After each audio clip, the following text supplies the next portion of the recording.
Hey everybody, welcome back to another episode of Unmasking Autism with AFO. As always, I'm your host, Carly Marissa Dummett, and today I have another really special guest for you, one of my dear co-workers from the Autism Foundation of Oklahoma, Shandy Cott.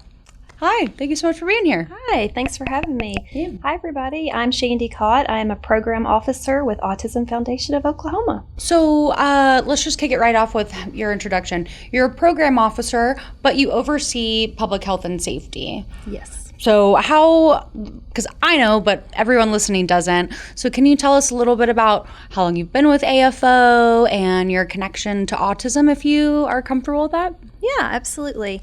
So I have been with AFO for 4.5 years. And my connection with autism is that I'm a social worker. That's my degree. And so I've always been very interested in autism and really enjoyed learning about it and learning what best practices are and all of that. But I also have a daughter that's on the spectrum. And so I have a professional passion for it, but also a personal passion. And that really is the driving factor in why I throw myself into it and try to learn so much and advocate and educate others. Yeah. So, yeah. Yeah, you are extremely busy with your program right now, which is great. Yeah. But for people listening, talk to us a little bit about your specific program that you're doing right now. Right now, we really are focusing on first responder training, specifically with law enforcement officers. And so we received a grant last fall. It is the Burn SCIP grant. It's kind of a mouthful. And it is funded through the Oklahoma District Attorney's Council. And so basically this project is specifically for training law enforcement officers or first responders. We even open it up to healthcare providers, behavioral health providers. And it's basically just to help with crisis intervention and de-escalation. And so another part of it is safety events. So we really want to get out into the community and have these events where the autistic community can come and they can get to know their local first responders, local law enforcement officers. Part of the safety events is Project Safe Stop, which is a great program where we basically set up a driving route for these individuals to practice safe traffic stops, but in a controlled environment. And they're able to practice real life situations and ask questions, and it's great practice for them. It is. I love Project Safe Step, and they're always a fun time too. Yes. They're really fun.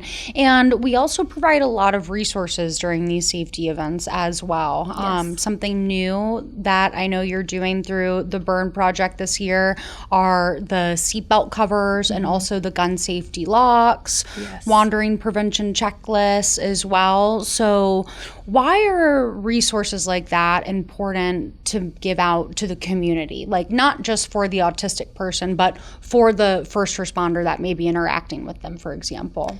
Yeah, it's really important for us to have these resources.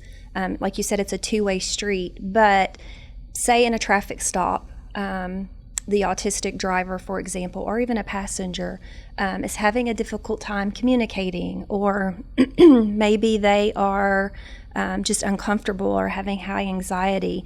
If they have some type of tool with them, for example, a seatbelt cover that says driver is autistic, or one of our driver safety cards where it says, on the card, driver is autistic, they're able to have these things, these tools at their fingertips where they can hand that over to the police officer, and that automatically lets the officer know, oh, this individual has autism, maybe they do have a communication difference, and that's why maybe they're not able to answer my questions automatically. They're processing or whatnot. So just the more tools that we can give to the community, the better these outcomes are going to be, the safer these outcomes are going to be. That's very true. So let's go back to, you said it is a crisis and de-escalation training. Yeah. I think when people hear the word crisis, or at least I can only speak for myself, when I hear the word crisis, I imagine like something horrible is happening and a building is burning down, or, someone is like, going, having a full-on meltdown. But from your professional, like when you say crisis and de-escalation, for you and the first responders, what does that mean? Like, what does it look like? It could be someone having a mental health crisis, someone having a meltdown, someone experiencing shutdown. It could just be someone struggling during maybe a traffic stop. Maybe, there's been something that has gone on and they're a part of a community event and they're struggling to, communicate with police, or at times autistic individuals are misunderstood. Their behavior may be misunderstood. So they may just be walking down the sidewalk and maybe they're stimming, or maybe they're doing something that comes across as suspicious to police and the police pull over and want to question them.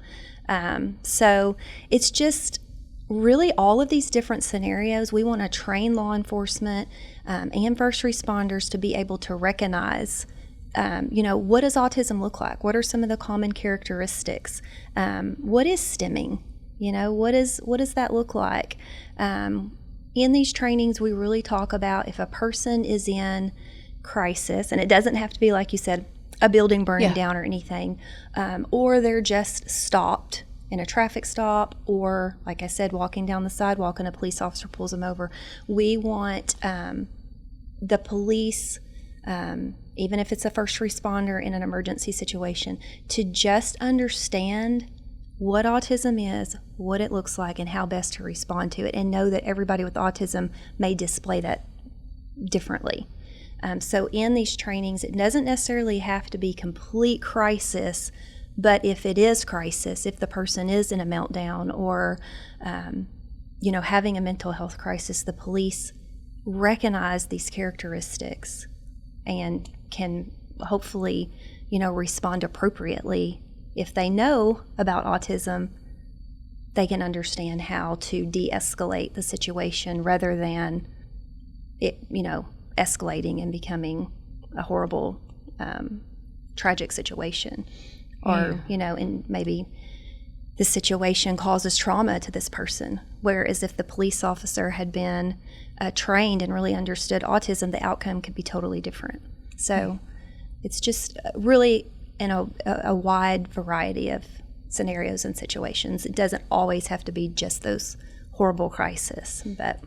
Yeah, it makes me think of that scene in that TV show, Atypical, where great show, love that show, where he's having, an autistic meltdown and he, elopes and he interacts with a police officer, and the cop in the show obviously has no idea what autism is. Now, in the show, his friend comes up, in the nick of time to sort of intervene and explain to the police officer, hey, he has autism. It's, not what you think. It's autism right now, blah, blah, blah. And then the situation dissipates. But so just kind of like give a visual for people. Is that the sort of situation that your training is trying to combat? Because police are trained, rightfully so, to be aware of certain things, how to, assess, an instantaneous situation. So it makes sense that on their end, they're trained to do their job in a certain way. Mm-hmm. But because autism and, other neurodivergence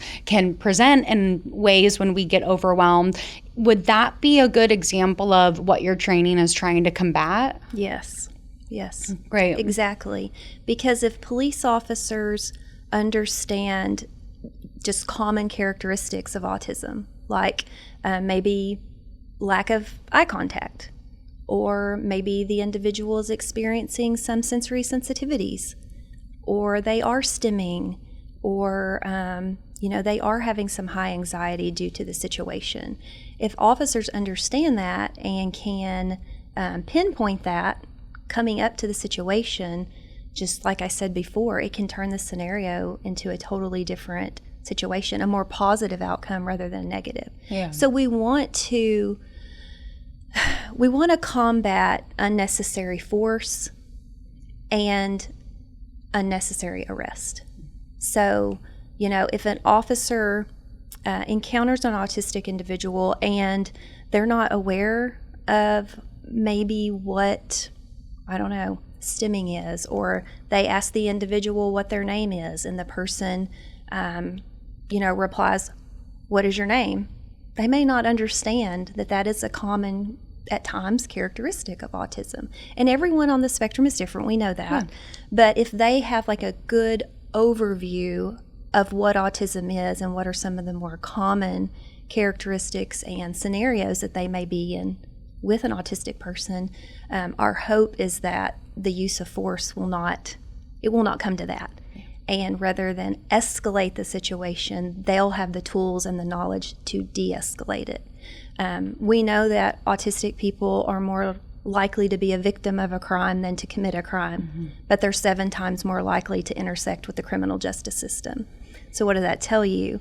I mean, obviously a lot of law enforcement officers out there don't really understand autism, and there's a lot of misconceptions and things like that. So we're just trying to break all that down and give them the knowledge that they need, basically so autistic people can have safer, better, more positive outcomes with police. Yeah.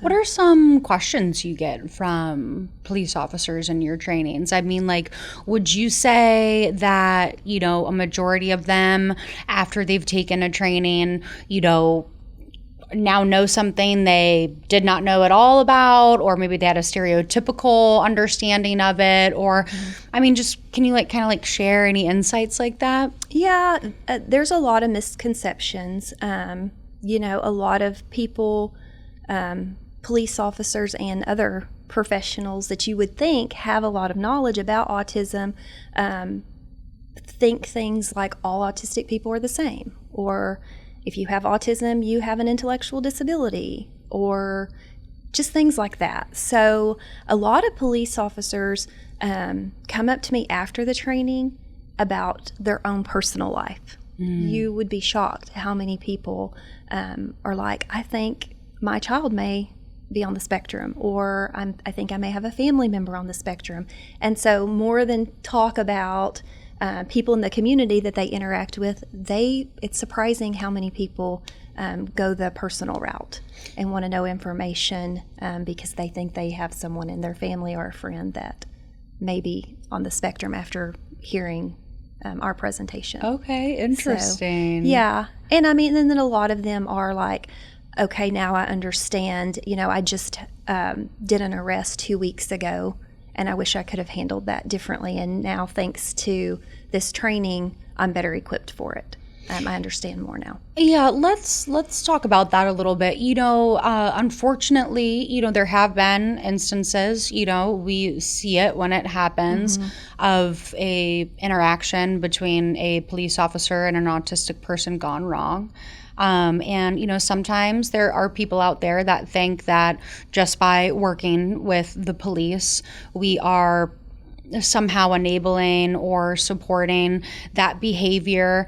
And, so what would you say to someone like that? Because I know, obviously, we've had these conversations, we work at the same organization, we know what we're doing, but, I understand both sides of the coin. Criticism of police is valid, but also if we don't work with them, nothing will ever get better. Right. And that's the overall goal. We want safer, improved outcomes for autistic people. And if we train and teach and educate and give them knowledge, then the overall goal, the hope is that they're going to be able to learn this stuff and take it back to the field when they're out there in the field, when they're working. And what I've come to understand is most of them want to learn this stuff.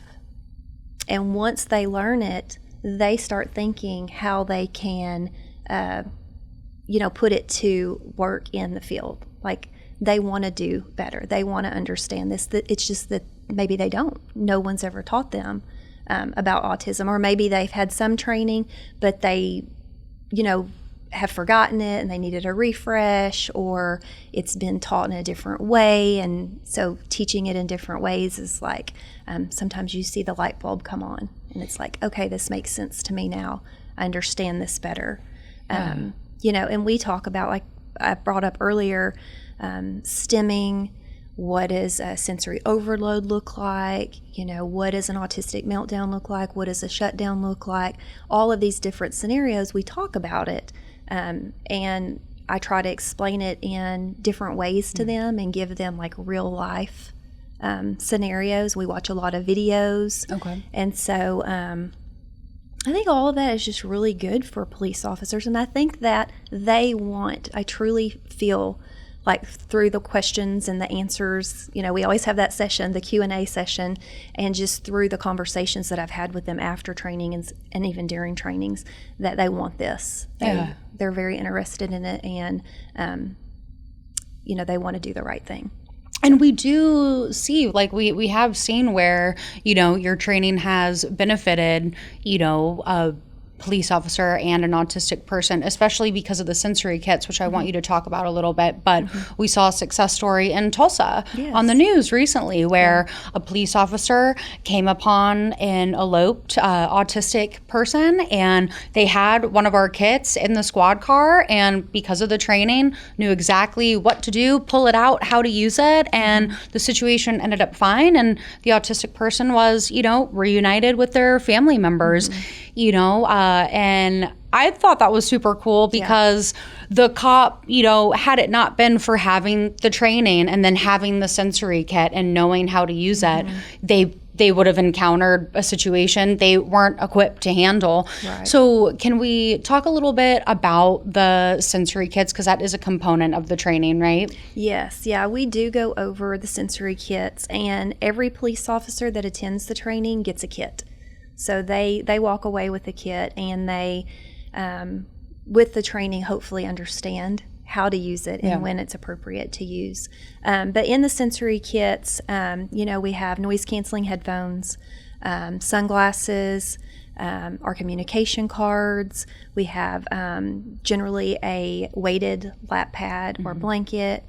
We have a little bag full of sensory products, like sensory toys and things like that, fidget spinners, stress balls, stuff like that, as well as word find puzzles, pen and paper, things like that. So these are all really helpful tools for someone that maybe they're feeling, some sensory sensitivity, something in the environment, something out there is causing them some discomfort, and maybe they are very jittery, or they have a lack of focus, or they're pacing, they're having trouble sitting down and focusing and answering the police officer's questions.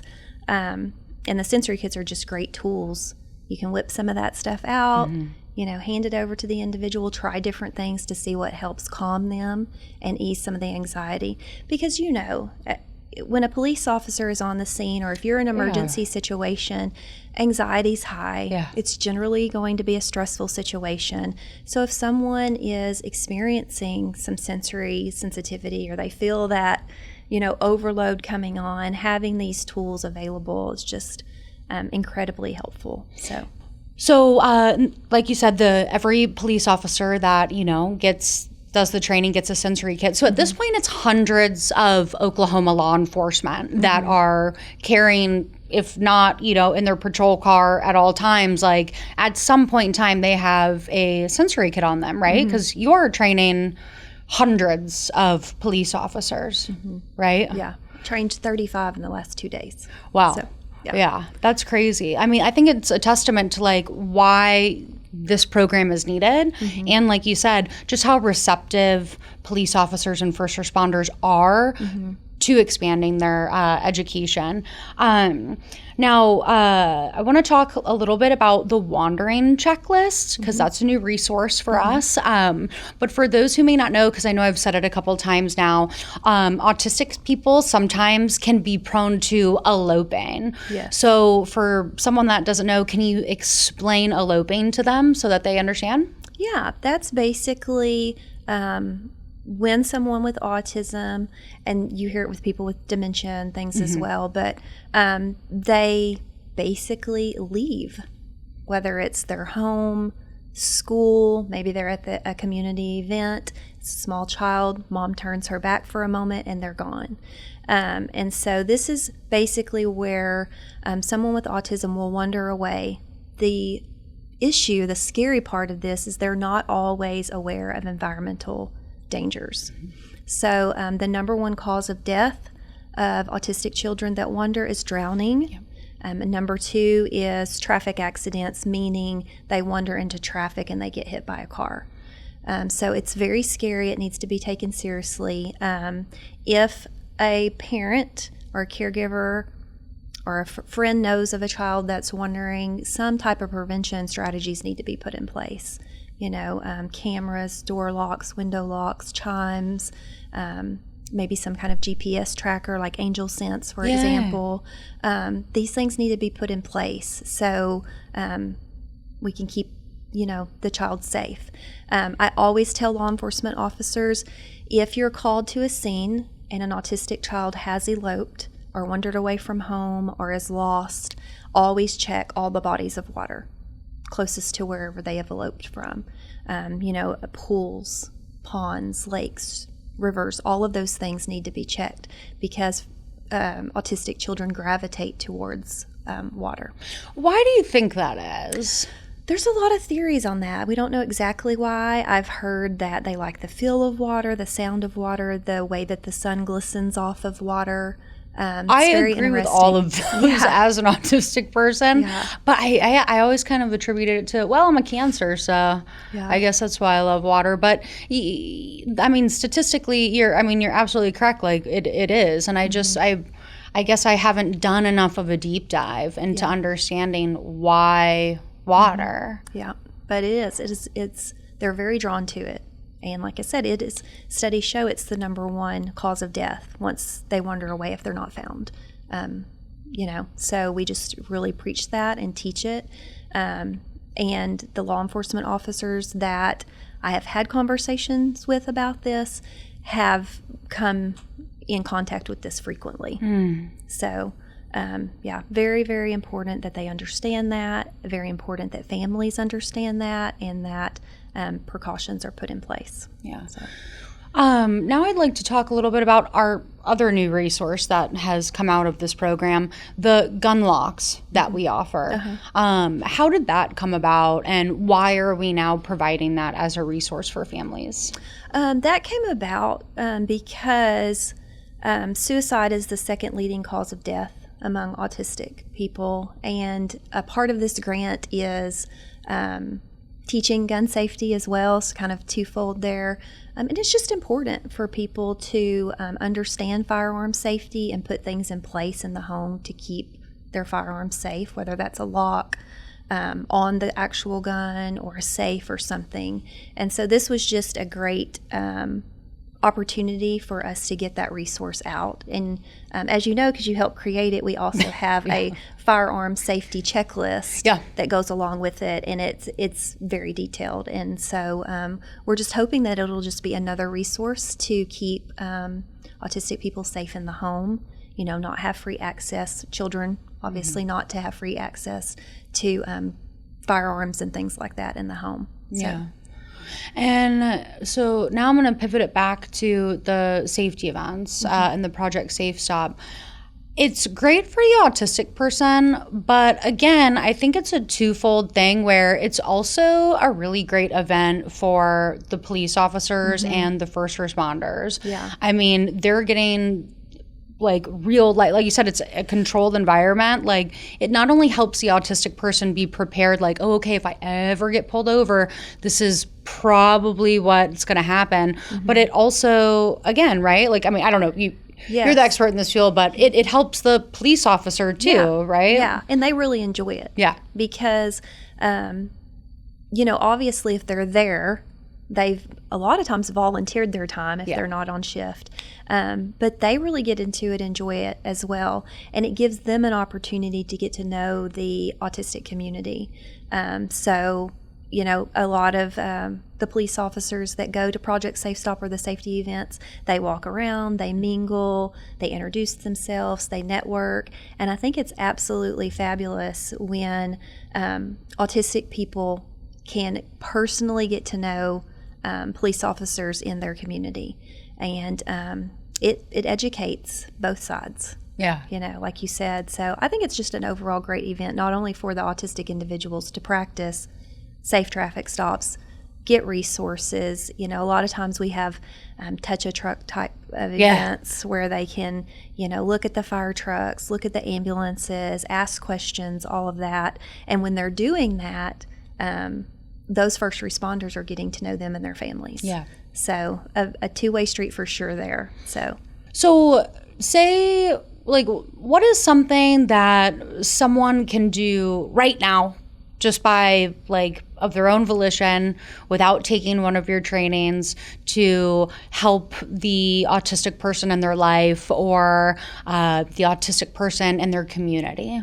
Yeah, I think education is, wonderful. And so do some research, read some articles, read some books, read some blogs, but make sure it's from a credible source. Yeah. You want to make sure when you're educating yourself and gaining your own knowledge about autism or autism safety, crisis intervention, de-escalation, whatever you want to dive into, make sure it's from a credible source. So you want to do your research through, the CDC or Autism Society or the National Health Institute. Don't just kind of go out and just start searching the web, because you may get some false information or something like that. Yeah, that's true. Yeah, and then, watch podcasts and follow autism organizations online. We're a great one. We have a lot of great programs and a lot of resources and helpful information on our website and through our social media and stuff like that. So I think those are all great things. Also, get to know autistic people. Yeah. Talk to them, get to know them personally, talk to them about their their personal lives and their life experiences. You can learn a lot just from that. But I think reading, educating, listening to, like I said, podcasts and things like that, just do a deep dive. But just make sure, once again, just make sure it's from a credible source. Yeah, verify your sources. Yes. Pretty much. Yeah. So as a professional and also a mother, what is something that you think people should know about autism that they really might not, unless, again, they're a mother or a professional? There's a lot, but to kind of keep it short and sweet, just know that everyone on the spectrum is different. Everyone has their unique strengths. They also have their own challenges, their own traits, behaviors. Just because you meet someone that has, I don't know, maybe a sound sensitivity, doesn't mean the next person with autism is going to have that. So you really need to get to know each autistic person individually and on a personal level, because they are all so uniquely amazing and interesting, and just don't expect everyone to be the same. I have to say that a lot in a lot of the trainings, because you'll hear somebody say, oh yeah, I know this, this autistic kid, or I've had a friend that has a child with autism, and I'm like, that's great and all, but remember the next person that you meet may be very different. And so and just don't believe all the myths and the misconceptions. Get to know them and who they really are. Yeah, on that note, I like, for me, for example, like touching, for example, some autistic people love touch. They love to touch. They love to be touched. Mm-hmm. They love, physical contact with other people. I myself do not. If I were to interact with a cop and be super anxious or emotional, and someone reach out to touch me, my instinct is going to be to jerk my body away, because I do it with people in my personal life. But then on the other hand, I know autistic people who love to hug, love to more. They want more human touch than I do. Right. So I don't know, I'm not trying to but I think that's a good one because, I mean, for real. Because everybody's, so different. Yeah. And so, just don't assume that they're all going to be the same just because you maybe have met or gotten to know one person with autism. Yeah. So before we wrap it up, what is your hope for this project? Like, if it was executed 100% exactly how you see it in your mind, what's your hopes and your goals for this? Basically, I really hope that Oklahoma law enforcement really understand what autism is. And the reason I hope that is because I want this use of force and unnecessary arrest, I want that to go down. Because I want them to understand autism. I want them to have knowledge, and I want them to be able to go into these scenarios and be able to pick it up quickly and not think, oh, this person is having suspicious behavior, or this person is under the influence, or whatever. This person is being non-compliant. I want them to be able to go into these situations and be like, oh, okay, I'm recognizing that this could potentially be autism. Maybe I need to assess this situation differently. And I hope that these outcomes, due to this training, these outcomes become safer and more positive. Community trust is built better. I hope that we can put in place more safety programs. The Blue Envelope program, for example, it started out in Edmond in the OKC Metro, and it kind of grew from there. And now Tulsa adopted it, and most of the cities around Tulsa are a part of the Blue Envelope program. I know Lawton just adopted it May 1st, and more and more cities are adopting that. And so just programs like that, the more tools and the more things that we can get out into the community, the better. And through these trainings, these departments are learning that there's stuff out there that can help them. Just like the ID identifier, passing House Bill 3671, that's another tool. And so a lot of these departments haven't been trained on that. Yeah. And so we're having these conversations and letting them know that if an autistic person chooses to disclose on their ID, they'll see that AUT on the state IDs and the driver's license. So they'll know what that is, that they'll know this person has chosen to put that on their ID. It's completely voluntary, but they've chosen to put that on their ID, and that's just another tool. That's another way for police officers to be like, okay, they have autism.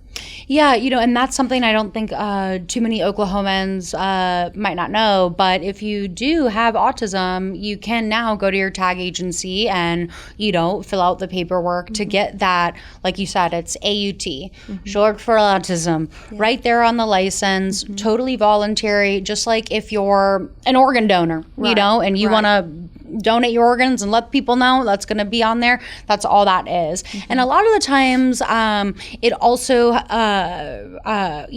if someone's license gets run or their ID gets run through the system, the emergency contact information that they inputted into that is also going to pop up. Right. And that brings me to another program a lot of people are starting to adopt, but I think a lot of people don't know even exists, the SED program. Yes. It's not called that everywhere. Correct. But that's another great safety program that, like, Moore, for example, they have it. Other places are starting to have it, but and that's pretty much the same thing where you can call in and another tool to your local police department and fill out paperwork, and that way, like, if a cop comes in, contact with your kid or something, they can, all that information is going to pop right up, right? Yes, and that's another part of this section of the training. We talk about, does your department have some type of safety registry, and like you were saying, the SED program, I believe it's in Moore, it's in Norman, Stillwater, Oklahoma City, I believe, has a form that's called the Awareness Notification Form. Mustang, for example, has something that you can fill out, and the information is in their CAD program. Okay. So a lot of different cities have these programs. They're just all called something different. And then some haven't adopted it, but they're catching wind of it, and they're seeing how important it is. So I think more and more will be putting these things in place. But basically, yes, if 911 is called, for example, and dispatch puts in a certain name or address, this will pop up and let them know this person has autism, or whatever, Alzheimer's or whatever.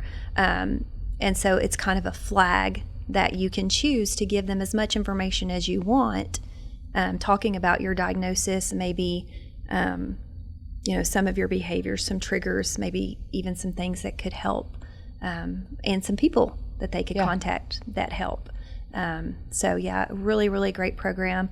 But all of that, to try to answer your question quickly, is all of these things are just so, so important. And so my hope is that, through this training, people are getting the education and the knowledge that they need for safer, more positive outcomes, to be able to de-escalate these situations, not to add to any kind of trauma. We really want to build trust between our law enforcement and the autism community, and we want not only the law enforcement officers to know about these programs, but to implement them and get the word out to their communities so people can get the blue envelopes, sign up for the registries, add the ID identifier if they choose to, have Autism Foundation of Oklahoma, we have our safety cards, all of these things. If we talk about it enough and people hear about it enough, we're going to be able to start implementing more, and just having more, better supports, better services, and safer outcomes. Yeah. So. And the training is free for police officers, right? Yes, it is. Yeah, and it goes towards their continuing education, right? Yes. They can have, if they take the training, they get 2 mental health continuing education hours and 2 general hours. So it's in all 4 hours that they get. Okay, great. So, So for anyone listening, if you need training, it's free. You don't have to pay anything. We will come out, we will train you, thanks to the grant that we got, right? Yes. And that's why nonprofits are so important, because we're all working together to serve a collective whole and push our mission forward. That's great. And is there anything else you want to say before we wrap it up? No, thanks for having me. And I hope that someone got something out of this and that we can make a positive impact by talking about this. So important. It is really important, and I thank you for taking the time today. Yes. And if you're curious and would like to know more or maybe sign up for the training, I will put our contact information in the description of this episode. And as always, if you are looking to support us or make an impact of your own, you can visit autismfoundationok.org/donate, and you have 2 options. You can donate directly to our foundation, or right now you can make a donation to our endowment and make an investment and make sure that your dollar is continuously going back into the community of Oklahomans with autism. And also, if you are looking for social connections, you know that we have them in the OKC area. You can just go onto our website, and if you're 18 and above and have neurodivergence, I look forward to seeing you at one of our socials coming up. Thank you again, Shandy, and I'll see you all next time.